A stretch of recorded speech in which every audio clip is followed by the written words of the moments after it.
Olá, eu sou Nádia Vinagre, eu sou médica geriatra e aqui nesse canal você vai saber muito sobre a pessoa idosa, vai ter informação sobre as principais condições de saúde que a pessoa idosa pode obter. Hoje nós vamos falar sobre os principais sinais e sintomas da doença de Alzheimer na população idosa.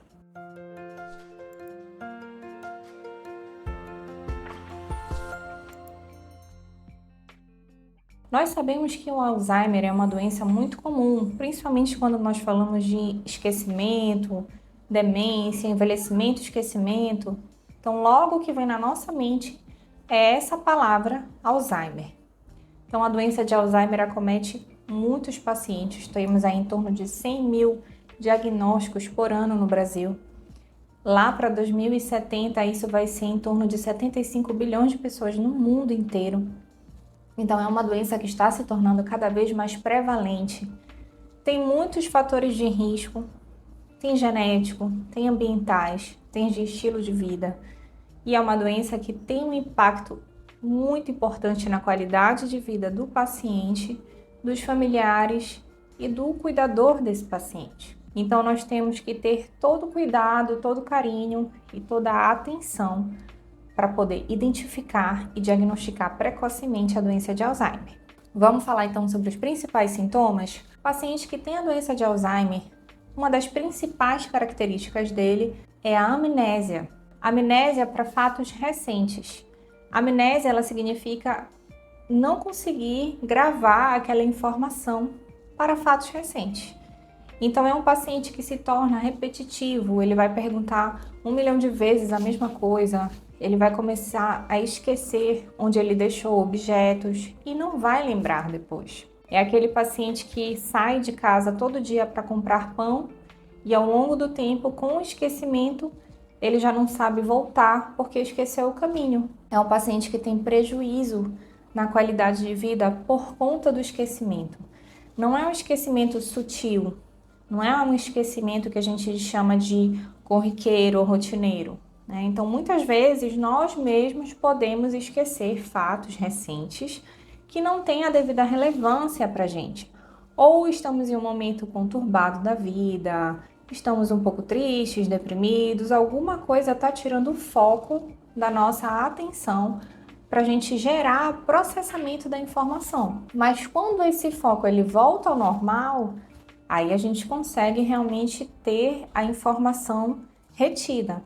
Mas para o paciente que tem a doença de Alzheimer não funciona assim. É um paciente que ele não lembra e ele não vai lembrar lá na frente onde ele deixou. Porque existe uma alteração, fisiopatologia, né? Existe uma alteração na fisiologia cerebral desse paciente. A amnésia, ela está associada à perda da funcionalidade. A doença de Alzheimer é caracterizada por ser progressiva, crônica, neurodegenerativa e irreversível. Então, ela começa de uma forma arrastada, insidiosa. Você vai ver um paciente que tem uma mudança de comportamento em relação a como ele era antes. E aí ele foi ficando diferente, principalmente por conta dos esquecimentos. Então, esse é um fator, um sintoma, um sinal importante que nós devemos observar. Outro sinal que nós dizemos se chama afasia. O paciente ele não tem aquela capacidade de conectar, né, no seu processamento neurológico a formação das palavras para que ele consiga pronunciar. Então, ele tem dificuldade na fala. É um paciente que ele vai ter ali, ele vai travar no momento do diálogo, ele vai até se sentir inseguro na hora de fazer alguma pergunta ou na hora de responder. Às vezes ele não vai conseguir ter a coerência na fala dele. Porém, não é de uma forma súbita, não é de uma forma bruta, é de uma forma lenta e insidiosa que vai interferir na qualidade de vida dele e no dia a dia dele. Além disso, nós temos aí também a anomia. A anomia nada mais é do que o paciente não conseguir nomear objetos, pessoas, situações.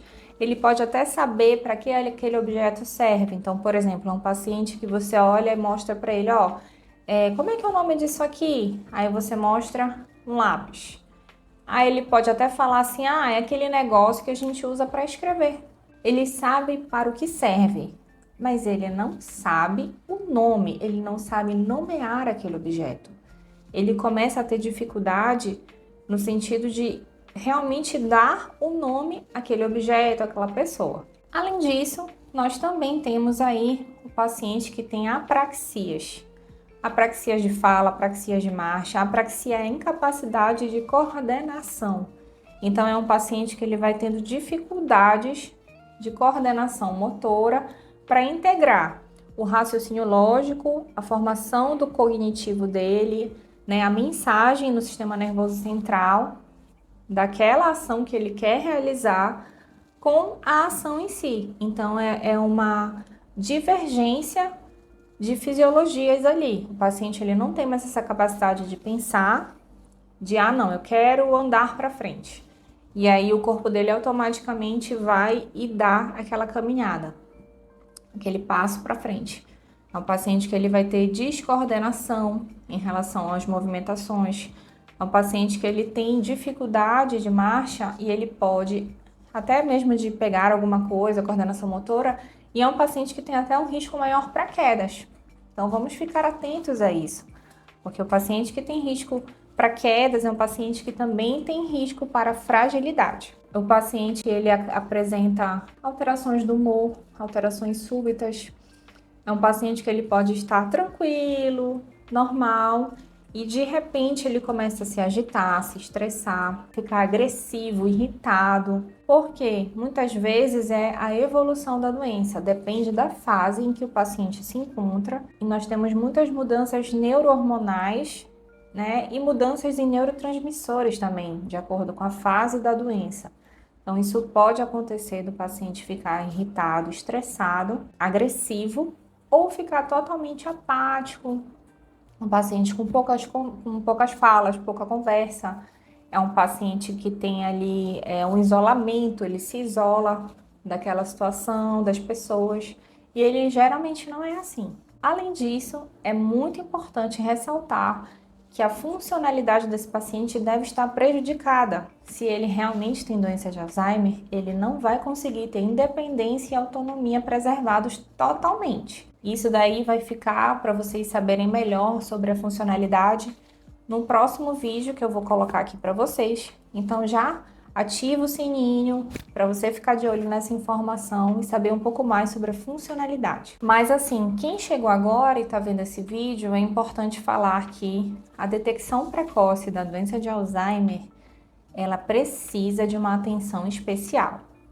Então, se você tem um parente idoso em casa, se você tem um familiar próximo que está chegando mais na faixa etária, entre 50 e 60 anos, e você tem parentes na família também que já tiveram diagnóstico de doença de Alzheimer, por favor, faça uma avaliação com um especialista capacitado para verificar se essa pessoa tem chance de desenvolver a doença de Alzheimer. Os sintomas iniciais da doença também, que eu falei, se você quiser saber mais a respeito, coloca aqui nos comentários, porque a sua dúvida pode ser a dúvida de outra pessoa que também queira saber sobre esse assunto. E aí eu posso dar um enfoque maior e fazer até um vídeo para ele nas próximas vezes. Não esquece, se inscreve aqui no meu canal, ativa o sininho de notificação, coloca o seu joinha, seu like, deixa os seus comentários aqui embaixo e vem me acompanhar para a gente tentar ter um envelhecimento mais saudável, mais completo. Tchau!